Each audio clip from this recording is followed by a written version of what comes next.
Hello hi, ಇವಾಗ ನಾವು West ಸೈಡಲ್ಲಿ ಏನು ಸೇಲ್ ನಡೀತಾ ಇದೆ ಅದನ್ನು ನೋಡ್ತಾ ಇದ್ದೀವಿ. ಸೊ ವೆಸ್ಟ್ ಸೈಡಲ್ಲಿ ಈ ವೀಕ್ ಫುಲ್ ಆಫರ್ಸ್ ಇರುತ್ತೆ. ಅಲ್ಲಿ ನೋಡ್ಬೋದು ಏನೇನೆಲ್ಲ ಸೇಲ್ ಇದೆ ಅಂತ.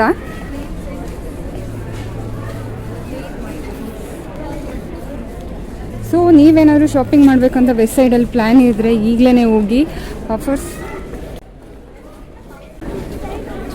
ಫುಲ್ ಆಫರ್ಸ್ ಇಲ್ಲಿ ನಡಿಬೇಕಾದ್ರೆ ವೆಸ್ಟ್ ಸೈಡಲ್ಲಿ ಒಳ್ಳೆ ಪ್ರಾಡಕ್ಟ್ ಸಿಗುತ್ತೆ. ಸೊ ನೀವೇನಾದರೂ ಪ್ಲ್ಯಾನ್ಸ್ ಇತ್ತಂದರೆ ಮಿಸ್ ಮಾಡಿದೆ ವೆಸ್ಟ್ ಸೈಡ್ನ ಇವಾಗಲೇ ವಿಸಿಟ್ ಮಾಡಿ.